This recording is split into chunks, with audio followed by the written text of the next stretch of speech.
there's no fiscal responsibility. And when you look at tax cuts and deregulation, sure, that ultimately will be bullish, but adding to the debt is the biggest problem. That therein kind of lies the quandary that Jerome Powell finds himself in.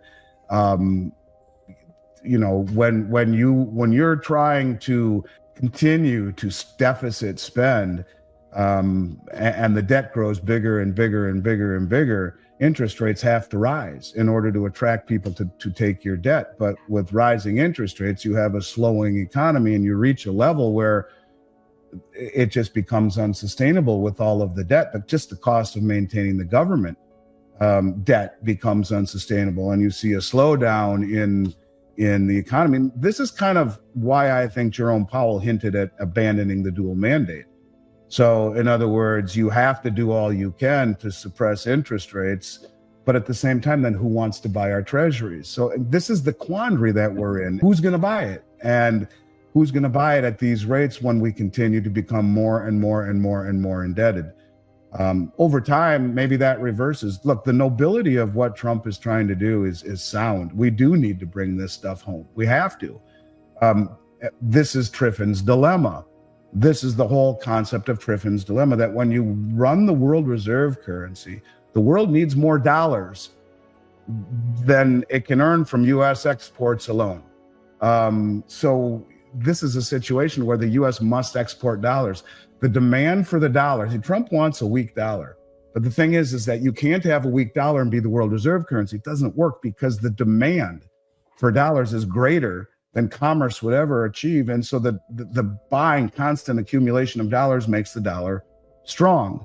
And as that dollar, the strength of that dollar creates an incentive for manufacturing to leave. This is why we have this trade imbalance as well, because not only is our largest export U.S. dollars, but if the dollar is strong and you can manufacture in another country in a weaker currency and it's massive cost savings, well, that's what you do. But let's just put it in the concept of, you almost have to look at what's happening, Adam, through a different prism, because, okay, on one end, the White House has spoken about Triffin's dilemma. Vance has come out and said maybe being the world reserve currency is a detriment more than it is a benefit. They understand that it is impossible to not have a trade imbalance when you are the world reserve currency. So, but what has that done for us? Having the trade imbalance and expecting people to sell us their goods for paper dollars that we create out of thin air, and then expect them to take the proceeds and reinvest in treasuries, has created an environment of low interest rates, high asset prices, and cheap goods. And so for us to push back and say it's unfair, but is it really unfair? Is it unfair that we've had abnormally low interest rates and abnormally cheap goods and abnormally high asset prices? So what happens if we push back and push back and push back and incentivize the world to move away from taking the treasury and holding our dollars? What happens? Well, rates will go higher. And that's why, I think that's the bottom line. And as rates go higher and we become more indebted, well, how do we service that debt? As rates go higher, you see a slowing of the economy. It's not easy to get money anymore. And you see all of layoffs and corporate profits going down. And this is why people talk of stagflation or even hyperstagflation. We're in a pickle. So you could be really a big contrarian and say, well, maybe he's doing this purposely. Maybe he's trying to reset the system to have that moment where countries massively move away from U.S. treasuries and dollars and interest rates spike to the heavens. And what happens? They did it to us. How could they do that to us? And rates spike. And in that spiking moment, you reset the system. Stocks, bonds, real estate, the banks, the insurance companies, they're all in the way. They're all in the crosshairs of spiking interest rates. So this is why it's so dangerous. But if you realize you're so far down the road in indebtedness, north of 200 trillion, in an environment where we've offshored all our manufacturing, the only way to bring it back is to reset the system one way or the other. You can inflate, you can default. Richard Russell always said that, or you can find a villain And how do you reset the system? Well, it starts with some sort of backing to gold. Well, could it be that all of that gold is brought back here for a new monetary system? Now, this is far off. But what I'm saying is this is far, far, far beyond what we are being told, because the things that are happening, even his actions, when they understand Triffin's dilemma, the fact that they're calling all of this unfair, is it really unfair when we are the world reserve currency and have lived this exorbitant lifestyle because of the ability to continue to print money? Right. Think about it from the context of the Saudis. Would you want to sell your oil to a country who during COVID could print unlimited money and then buy treasuries with it to suppress interest rates? And we expect them then to sell us their oil for those dollars we create and then take the excess and put it in treasuries, which we can buy with created money and watch all of those bonds in circulation get clobbered. So the whole thing is, because it's a system based on trust, we've squandered the trust, the pool boy analogy. So how do we come back from that? Maybe the realization by Bessent and Trump's administration is there is no easy way out of this. We have to reset the system. And if we do it this way and we push with tariffs that are actually sanctions masquerading as tariffs, there's a huge news going on with the BRICS that people aren't talking about that to me could be the catalyst of all of this. All I'm simply saying to you is that if we haven't learned to question everything over the last 4 years, we learn nothing. And I think we need to question everything. And I voted for Trump and I would vote for him again. And I thank God he's here. But his actions are having consequences that we don't fully understand yet.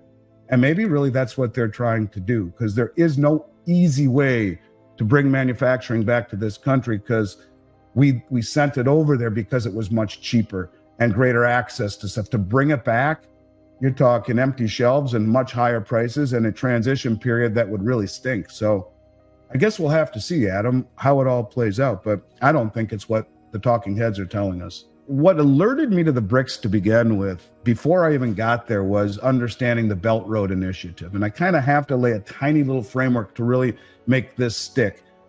And I started digging into the Belt Road in 2019 and started doing podcasts on it. And that's the largest infrastructure project in human history. It's China's way of rekindling the Silk Road, parts of Asia, Africa, parts of Europe, and parts of South America. And it's the largest infrastructure project ever in human history. It's roads and bridges and maritime channels, and connecting all of this for commerce. But they come into these underdeveloped nations, they being China, and they build oil refineries and gold and silver mines and all of the roads and bridges to bring it to market. And these underdeveloped, resource-rich countries are then able to industrialize themselves and enrich themselves. And that's the really what it is about. Now, it's not perfect, but it's moving in the right direction, and it's very ambitious, to say the least. It's 75% of human population, 50% of global GDP. As I start moving forward over the last several years and looking at the BRICS, I learn of two organizations, and both of them are, now mind you, the Belt Road, you're talking huge swath of human population. They're not in the BRICS, but they're a bit closely aligned with the BRICS and with China for sure. Then I learned of the Shanghai Cooperation Organization, the SCO, which is somewhere in the neighborhood of 30% of global GDP in and of themselves, the largest regional financial and military organization in the world, and the Eurasian Economic Union. Now, the president of Belarus has been saying these two organizations need to meld into the BRICS. They're all, again, very closely aligned. And there are some BRICS members in both institutions, namely Russia, China, Iran, and there are others. But the bottom line is that you put these together, the Shanghai Cooperation, the Eurasian Economic Union, the Belt Road, and the BRICS, and you have 90% of human population. Now, about 2 weeks ago, there was a development that took place. It's called the Chiang Mai Initiative. In essence, what it is you have a bunch of countries that used to be adversaries that are coming together to push back against the Western hegemony and the sanctions and the tariffs and all this stuff. And it's China, South Korea, and Japan, and a bunch of these Asian nations in Southeast Asia, and they are uniting together. But here's where it gets really, really, really interesting. What happens is about 2 weeks ago, they came out with the renminbi cross-border payment system. And the renminbi cross-border payment system is Project mBridge. They took it over, China did. And they announced that they had integrated 10 Asian nations and 5 Middle Eastern nations into the renminbi system, cross-border payment system. Again, the countries in Southeast Asia and Middle East. So they've integrated them. And this payment system settles not in the 3 to 5 days that SWIFT does, but in 7 seconds. And the SWIFT system and the dollar is not compatible with this bridge network. And you remember Saudi Arabia was a full participant in Project mBridge before the rug got pulled by the BIS.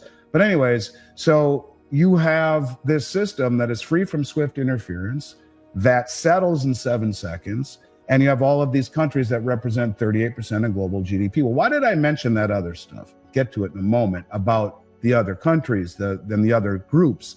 So you have a growing BRICS community where the 44th country to apply it is Vietnam. And so you have 44 countries that have applied, Vietnam being the last. Indonesia has already been accepted as a full member of BRICS. They have the largest nickel deposit in the world. So all of these things are relevant and big. But let's go back to the payment system. So you have just connected China with all of these nations. And then you get what's happening in July, the BRICS meeting. And the finance minister of Russia comes out and says something massive. And this is what isn't being talked about, because a lot of people will poo-poo the BRICS and say they're not big enough and they don't have enough pricing power, and the dollar and the bond market are the biggest in the world, and blah, blah, blah. Russian Finance Minister Lavrov just came out and said that this technology is priority number 1 for the BRICS meeting in July, that the integration of a new settlement system for BRICS nations. And he said, and I quote, that this new payment system will be open to non-BRICS nations as well. You put all of these countries together, which would then be 3 of the 4 largest nuclear arsenals on the planet, the majority of all of the commodity production from soft to hard to precious, the majority of all the refining of rare earths, the majority of all of the manufacturing capability on the planet. You put it all together, and all of these nations will have access to this new cross-border payment system, which is operational and will be extended to those countries which are all united and closely aligned with the Chinese market. You now have the ability to flip the switch very quickly.